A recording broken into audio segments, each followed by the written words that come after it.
You know, you think of all the people today who, because of the negative way in which this president has walked away with dealing with the COVID crisis. Yep.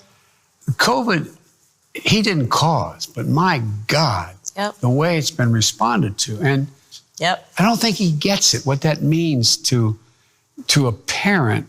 How can they maintain their sense of dignity when they look at a child who may have a need physically or otherwise and know they can't figure out how to deal with it?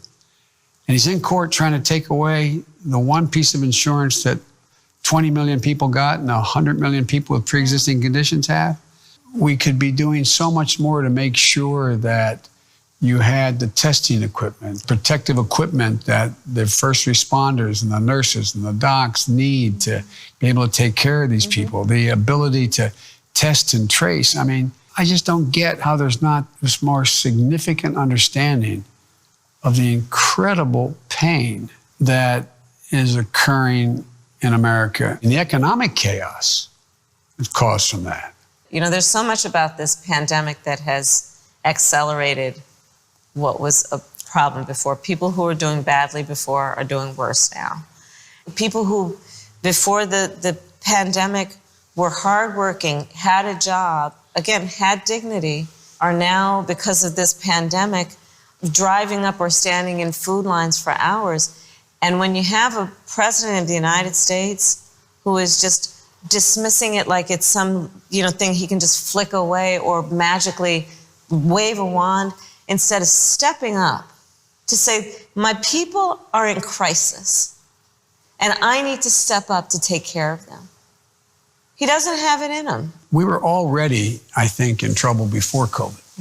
How many single parents out there, even before the crisis, the COVID crisis and economic crisis, were trying to figure out, how can I keep my job and take care of my child? Yeah.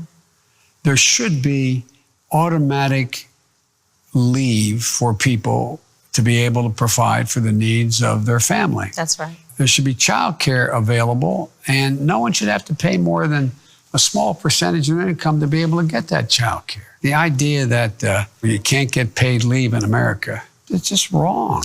And it's been highlighted during this crisis. Is a mother or a father going to self-quarantine when they're not getting paid sick leave or paid family leave versus paying the rent or putting food on the table? This administration made sure the Mar-a-Lago crowd went to the head of the line. Yep. You got 40% of the money not going to small businesses. Yep. They've run out of that unemployment. You're fighting for it. The House has passed the legislation to make sure it goes forward. What are they thinking? I believe they don't believe in the intelligence and the ethics of the American people. People like to work. They want to work. They want to earn their living. And for them to suggest that the American people instead want to game the system is an insult to the intelligence and the integrity of the American people. You want to make this economy grow. You want to get it back. You got to give people a chance. Right. What we have seen, again, is that this pandemic has highlighted the racial disparities that existed before. African Americans, before the pandemic, 20% more likely to have asthma, 40% more likely to have high blood pressure.